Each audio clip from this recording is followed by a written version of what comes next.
I want to talk about um, the war on black men, and I'm going to tie that in my goal to be balanced because I read something that really disturbed me.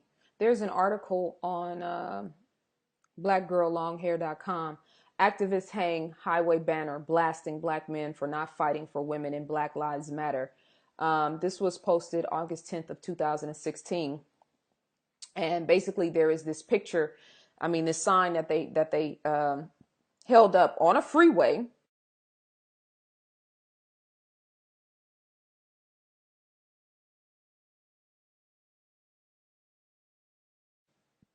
I guess it was an overpass. So, people are passing by underneath the freeway and these sisters are standing out holding the sign, which is absolutely absurd to me because you are not talking to black men. You're talking to everybody who passes on the freeway.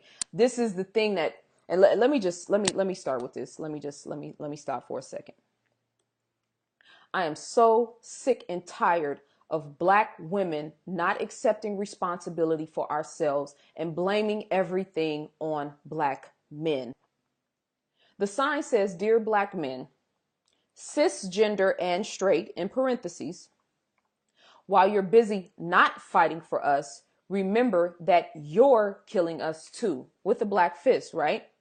So in the article, it basically quotes this woman, Ashley Shackelford.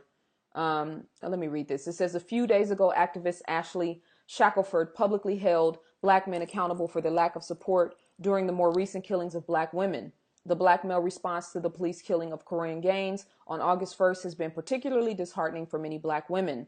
Shackelford, along with Bree Carter, Erica Michelle, and Catherine Imani, hung the following sign over a local freeway, and Shackelford posted an extended letter on Facebook. This is what she said in the letter on Facebook. "Dear black man, while you're busy not fighting for us, remember that you're killing us too. For Corinne Gaines, for Sky Maccabee, for Joyce Quayway, for Dee Wigham, for all black women and femmes. We are the revolution. No revolution without us. Set it off, black future." All of these are hashtags. "We hung this over the highway today to remind black cisgender and straight men of the truth. You don't shut SHIT, I'm trying not to cuss, down for us when we're murdered by the police, by this system, or by our community. While you spend all this time justifying our deaths, don't forget that you're on the list of things we fear the most. The biggest threat to black women and femmes' safety is not just white and non-black people, it's you. We are the revolution, and you can't silence us anymore. This is just the beginning. This will no longer be a conversation we keep in-house because you can't be trusted to hear us, protect us, humanize us, or love us. We're dedicated to airing out all of our intra-community violence laundry until ish changes. F white people hearing our problems. This isn't about their voyeurism. This is about our lives and our safety. We ain't fighting for y'all no more until you stop killing us and until you start centering the violence, trauma, and pain we suffer by anti-black misogynistic violence. This is a new black future. First of all, let me let you know, you do not speak for me. You do not speak for the thousands of black women that I have had contact with and that I have contact with every single day. Because for one, we do not include cisgender and femmes in the conversation when we are addressing our people. There's no need to differentiate when we're talking about matters of the heart, when we're talking about things that we are concerned with. There's no need to differentiate which sexual anomalies that we're identifying, that we're talking to when we have this discussion. That is a problem, and you are not going to do that on our watch without us calling you out on that. We talk to black men, we talk to black women who uphold and who represent black life, black love, black family, black children, in that order. This is what really upsets me, because we could talk about black men leaving the household. We could talk about black men who are, physically abusing our women. We could talk about black men who are not in the household taking care of the children. We could talk about all the problems that we have as it pertains to our men. But the biggest thing that really upsets me is that Women are giving birth to these dudes. Most of these dudes that I know, and I'm saying dudes specifically because I don't want to say brother and I don't want to say men. I'm saying dudes. A lot of these dudes have mommy issues. They came out of the womb from women who didn't love themselves, who probably had a relationship with a man that she didn't love or he didn't love her, whether he was abusive, like all of his issues. Yes, we could write a full-fledged, synopsis on what men aren't, but I'm sick and tired of Black women avoiding our problems and our responsibilities and what we're not doing and what we've done that has aided in the damage and the dysfunction in our community. These men have mothers. They came from Black wombs. How did they go from loving their mother, if they ever loved their mother, to destroying our sisters? And why aren't women being held accountable for what we're giving birth to? A lot of these dudes have mommy issues. That's where the first problem set in. He didn't respect his mother. His mother didn't give him love. His mother didn't breastfeed him. His mother was an alcoholic. His mother was mentally abusive. His mother was depressed. His mother was in prison. His mother was a crackhead. His mother was an alcoholic. His mother put men before him. His mother didn't love herself. His mother was a prostitute. His mother did this. Like, it's not all our men's fault. Black women have serious house cleaning to do. So yes, we hold these brothers accountable, but if we're not going to talk about Black women and how we have aided in the dysfunction of our men, Black boys get molested by women too. Do you understand that?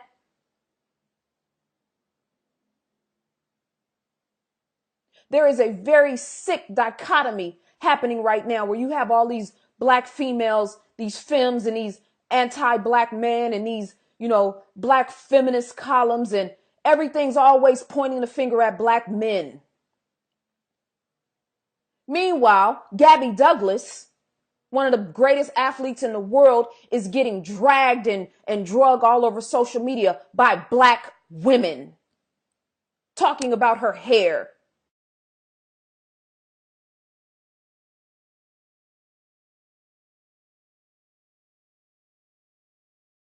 Disrespecting that young sister. She's 20 years old. When she was in the Olympics in 4 years ago, when she was 16 years old, y'all dogged her out. Black women. And I was looking on Twitter and reading some of the things that these sisters were saying about this young sister, and 75% of y'all got weaves and a face full of makeup. And you talking about and disrespecting this beautiful young sister, one of the best athletes in the world. You can see the pain in her face and the struggle in her face because people are all over social media bullying her. Black women got too much inner conflict. What did she say? She said intra community violence. What about intra community violence between women? Let me let y'all in on a little secret. Dark-skinned women have an unwritten beef with dark-skinned women, just like light-skinned women have an unwritten, unspoken beef with other light-skinned women. Then, of course, we could do the dark-skinned versus light-skinned thing. That goes without saying. But a lot of these sisters that I'm noticing are talking about Gabby Douglas look like Gabby Douglas. You just got a perm. You done lied, dyed, and fried your hair back. Or you got a blonde weave, or you got a weave all down your back and a face full of makeup, and you have the audacity to be talking about and shaming this young sister because she ain't worried about how she looks. She's trying to be the best in the world. Y'all are sick. So where's the women who stood out on the freeway with the signs talking about what you won't do for Black men? Let's hold Black women accountable for the way we disrespect one another. And I'm a prime example. A lot of these comments, these disrespectful comments about me on my social media pages are Black women. There's so much foolishness and dysfunction and ignorance plaguing the minds of so many of our women. I'm sick and tired of y'all blaming everything on Black men. We gave birth to this. It came from our wombs. So yes, we have to deal with our men. Yes, we have to call them out. I don't believe standing on a freeway with a sign where everybody can read it. Asian women are looking at you like, wow, I would never do that. Latino women, white women, all of them are looking at you. You look like a fool. What have you proven? What did you accomplish? I just, I really want to underscore like the insanity of a young sister being disrespected and degraded on social media to the point where you can see the pain in her face, the bullying on social media, the blaming black men for everything. Then you add this social media stuff, man. It is so dysfunctional and it is so dangerous, and we really don't realize the impact that it's having on our children and on our young people. Like, people are committing suicide behind this stuff. The sister Leslie Jones on Twitter, all of the disrespectful things that were said about her, about her skin tone, relating her to a monkey. Like, it's hard enough being a black woman in this world as it is. This is why I always say, like, we talking about building institutions, we're talking about schools and banks and hospitals, and we need all of that. But like, the accountability in us, the humanity in us, the inability to see one another as human beings, laughing and joking and creating memes about people's lives. And, some of it's funny, but a lot of the times it's like there's something should be off limits. Amy Joyner was a 16-year-old girl that got beat up in a bathroom by black girls. Where in the hell are the women standing on the freeway with the banner talking about that? Talking about the catty behavior of black women on Real Housewives of Atlanta and on reality TV and on social media, and how dangerous it is to young black girls. In the same way young black boys are looking at Young Thug and looking at these different rappers and trying to find masculinity and manhood. And don't tell me it's about the parents, because we've already agreed that we come from, dysfunctional foundations. And then in the next breath, you're going to tell me it takes a village. But where the hell is the village? When it's time to call on a village, you want to tell us it's up to the parents. Cowards.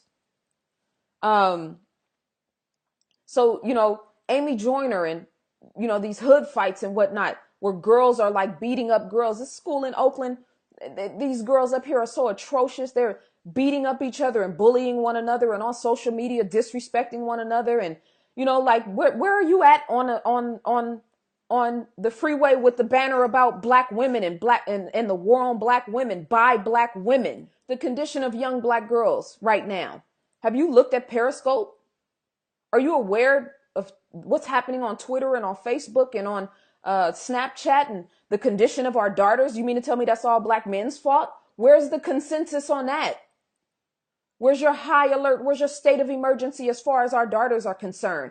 The condition of black women, this catty, overzealous, extreme vanity mixed with insecurity, this foolishness that you see young 20-year-olds and 30-year-olds, everybody want to be a damn stripper now.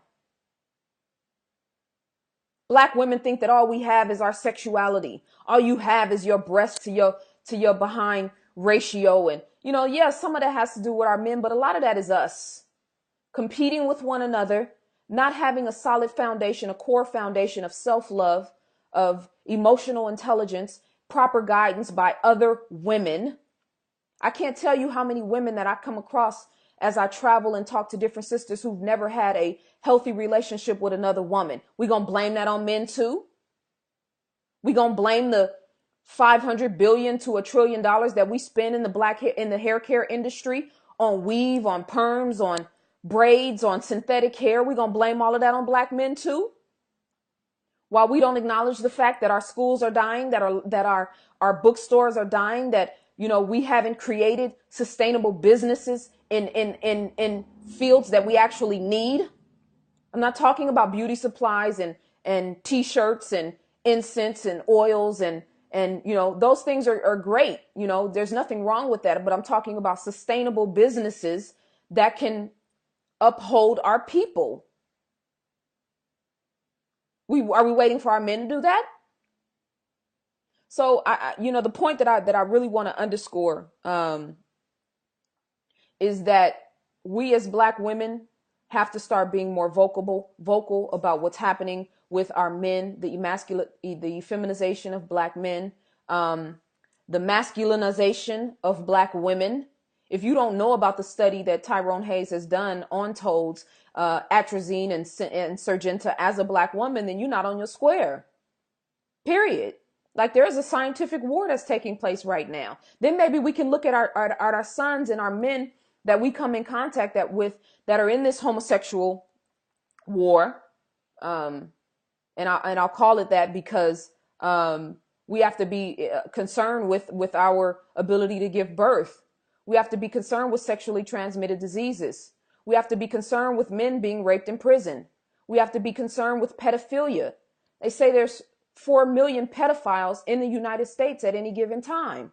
And those pedophiles are creating more pedophiles. Can we stand on a damn freeway with a banner and talk about that? Can we talk about the black women who knew of or know of their children being molested by men in their family and told the children to keep it a secret? Was that black men's fault too?